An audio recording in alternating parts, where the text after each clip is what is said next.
Hello out there in La La Land.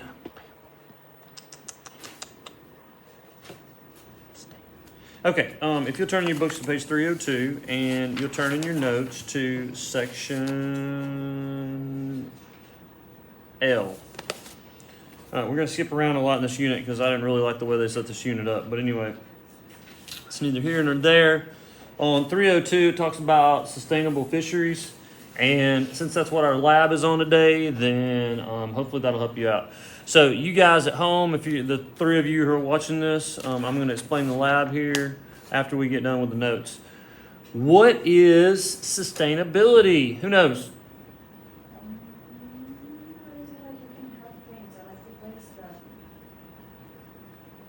More. Renewable resources. Renew them, you keep them going. How much they can sustain in life.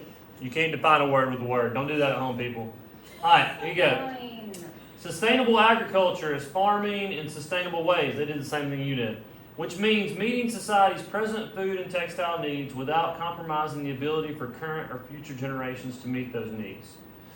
So, what that means is you're going to keep producing the food and things and resources that you need now and in the future. So you're not using resources now at a rate where they won't be around in the future. That is sustainability. So when you guys have kids and you have grandkids and they're like, Meemaw, why did y'all use all the resources and we don't have any food left or aluminum cans and we're just gonna die? You don't want that to happen, okay? Sustainability. So you're using resources now and using them where you can keep using them and have enough for the future. It's not that funny. All right. Sustainability. So we've got some different aspects or things to look at in regards to sustainability. Biological diversity is the first one listed here. How can we sustain biological diversity? Go, Isabella. That's not a real name. That's just a name I came up with to use on the internet. Huh? How can we sustain biological diversity, Sarah?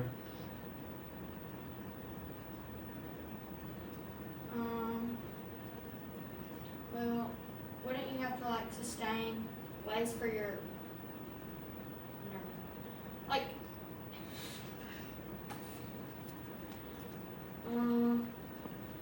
What is biological diversity? it's the amount of species you have in a certain area. Okay, the number of different species on the planet. Well, I was saying that you need to sustain the amount of food like they have before you can How do you do that? grow a certain amount and We're growing food for other species? no, like Don't deplete their resources. How would you do that?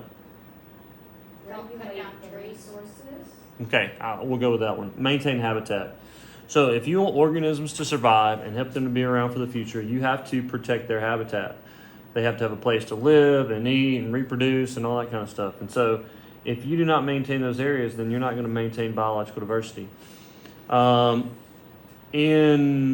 the world, some places are a lot more biodiverse than others. And one thing we can do, because the population is going to keep growing, people are going to keep developing places and cutting down trees and growing stuff. So one thing we can do is to say, where is most of our biodiversity? Can we isolate and protect these places, these hot spots with lots of biodiversity?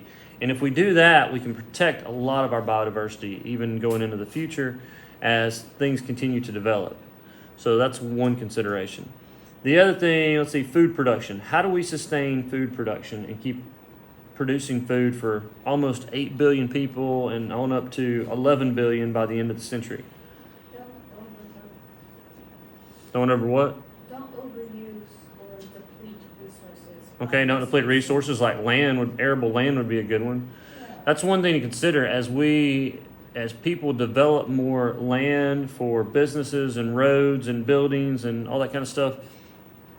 You're getting rid of all the topsoil and you're paving over or building over where people could grow food and grow things and get what they need from the land. So you're really losing the amount of land that you have as you do that. So how do we limit that? How do we maybe reuse and rejuvenate areas that have already been developed that are no longer used?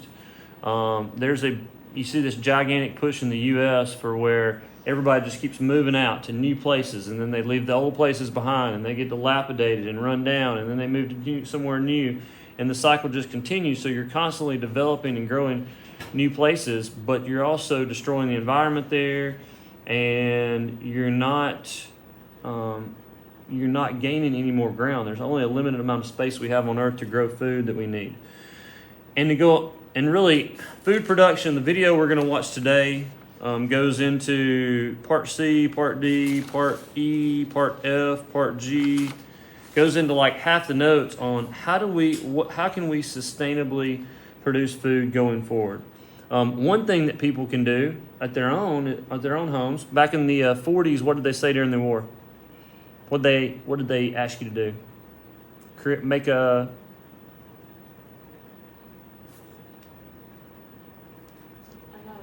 what's it called? A victory garden. Y'all remember those from history class? Y'all ever heard of those?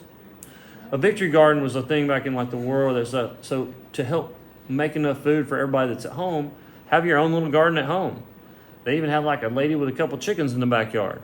So most of us, if you have any kind of, if you don't live in an apartment, if you have a home around here, you have an area where you could technically grow stuff.